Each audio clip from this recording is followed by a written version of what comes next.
बिस्मिल्लाहिर्रहमानिर्रहीम। Dear students, अस्सलाम वालेकुम। आज हम PSY 511 इन्वायरमेंटल साइकोलॉजी का शॉर्ट लेसन नंबर 42 का आगाज़ करेंगे। तो लेसन नंबर 42 का नाम है energy use in homes and commercial buildings. In the studied आपको बताया गया इस लेसन में determinants of energy use eight Holmes के हवाले से। तो इसमें ना आपको दो तरह के कॉन्सेप्ट बताए गए हैं कि किस तरह से एनर्जी जो है वो घर में यूज़ होती हैं ओवरऑल। पहला जो कंसेप्ट है वो है हीटिंग एंड कूलिंग सिस्टम के हवाले से है।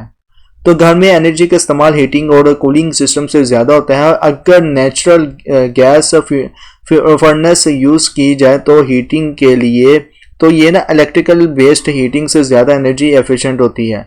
और ये इसलिए होता है क्योंकि ना जब हम प्राइमरी एनर्जी सोर्स जैसे कि कोल, फ्यूल या ऑयल या नेचुरल गैस को इलेक्ट्रिसिटी में बदलते हैं तो एनर्जी लॉस कम होता है। दूसरा लाइफ स्टाइल फैक्टर्स के हवाले से कि ये किस तरह से जो है ना वो एनर्जी जो यूज़ करते हैं घरों में। तो लाइफस्टाइल के हवाले से बताया गया कि आपकी लाइफस्टाइल की वजह से बिना एनर्जी का इस्तेमाल जो है वो बदल जाता है। मिसाल के तौर पर अगर आपके घर में कलर टीवी है तो इसका जो एनर्जी कंजप्शंस है या एनर्जी खर्च करने का जो है ना source black and white TV के मुकाबले में ज़्यादा होगा। और इसी तरह फ्रॉस्ट फ्री रेफ्रिजरेटर्स का यूज़ करना भी नॉर्मल रेफ्रिजरेटर्स के मुकाबले में ज़्यादा एनर्जी जो है वो इस्तेमाल होगी। इसी तरह एयर कंडीशनर से ज़्यादा एनर्जी कंज्यूम करते हैं विंडो फैंस का मुकाबले में। और फिर इनकंडेंसेंट लाइट्स जो है मतलब कि पुरानी रोशनी भी ना फ्लोरेसेंट लाइट्स के मुकाबले में ज़्यादा एनर्जी ख़त्म करती है। Okay, saving for consumers and examples में आप स्टूडेंट्स को बताया गया कि अगर सन 1970 में बेचे गए 6.6 मिलियन रेफ्रिजरेटर्स फ्रीजर्स एनर्जी एफिशिएंट्स होती तो इसका बहुत बड़ा इकोनॉमिक और इन्वायरमेंटल फ़ायदा नहीं हुआ। अब ये कंज्यूमर्स को ना सिर्फ पैसे बेचने में मदद नहीं करता बल्कि ना इन्वायरमेंट को भी फ़ायदा होता है, जैसे कि सल्फर डाइऑक्साइड्स और नाइट्रोजन ऑक्साइड का कम होना। दूसरा है पावर प्लांट्स और ट्रांसमिशन लाइंस के लिए लैंड यूज़ भी कम होता है। Home constructions and energy use में आप स्टूडेंट्स को बताया गया है नंबर 1 पे जो है वो इंसुलेशंस एंड शेडिंग्स के हवाले से। तो घर बनाते वक्त ना इंसुलेशंस का सही इस्तेमाल गर्मियों में ना अच्छी शेडिंग्स और सर्दियों में धूप का इस्तेमाल एनर्जी कंजम्पशंस को ना कंट्रोल करने में हेल्पफुल होता है।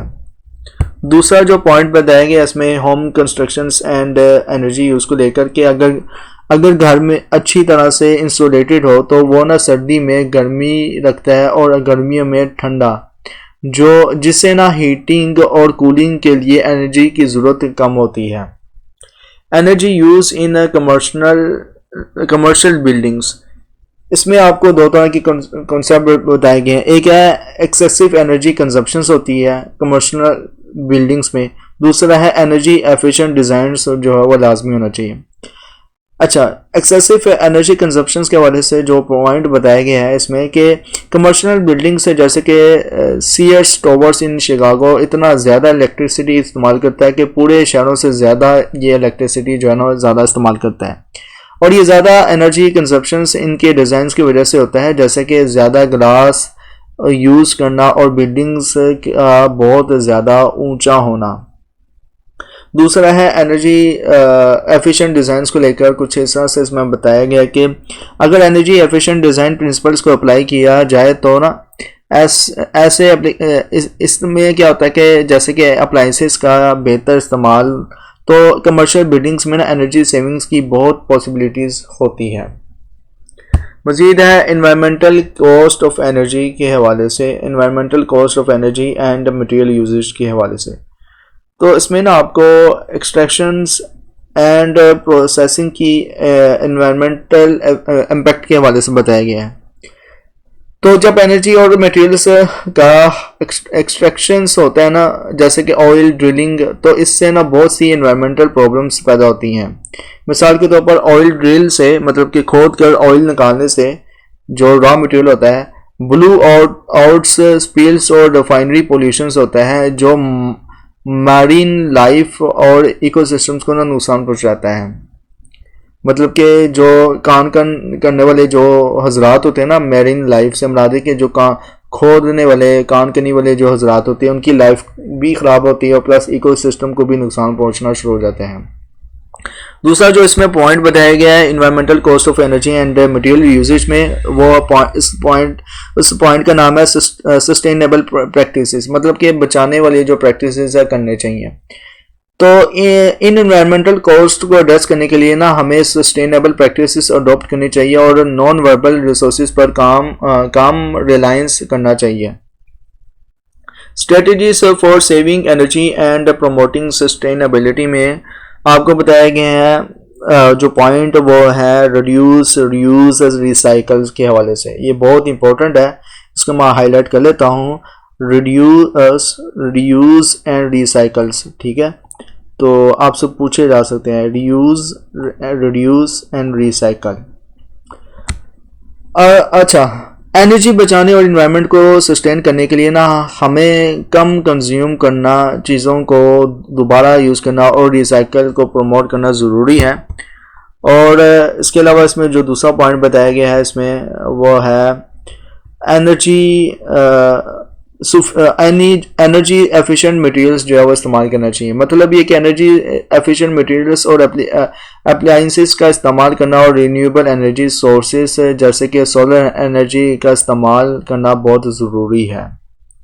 फर्दर जो है वो चैलेंजेस भी हमें देखने को मिलते हैं। किस टाइप के चैलेंजेस हमें देखने को मिलेंगे कि इनिशियल इन्वेस्टमेंट कॉस्ट और एग्जिस्टिंग एनर्जी रिसोर्सेज की अवेलेबिलिटी को ना एड्रेस करना ज़रूरी है ताकि ना सस्टेनेबल एनर्जी प्रैक्टिस को ना वाइडली अडॉप्ट किया जा सके। ओवरऑल ये था आपका लेसन नंबर 42। कैसा लगा कमेंट्स में लाजमी बताएं। कोई बात, कोई जुमला, कोई सेंटेंस अगर आप स्टूडेंट्स को नहीं समझ में आया तो कमेंट्स में पूछ सकते हैं, इंशाल्लाह आपकी पूरी रहनुमाई कर दी जाएगी। फर्दर यह है कि मेरी रिक्वेस्ट है उन स्टूडेंट्स से कि जिन स्टूडेंट्स ने अभी तक साइकोलॉजिस्ट कम्युनिटी यूट्यूब चैनल को सब्सक्राइब नहीं किया तो काइंडली प्लीज़ सब्सक्राइब कर दें ना, वीडियो को लाइक कर दें, क्लासमेट के साथ शेयर कर दें।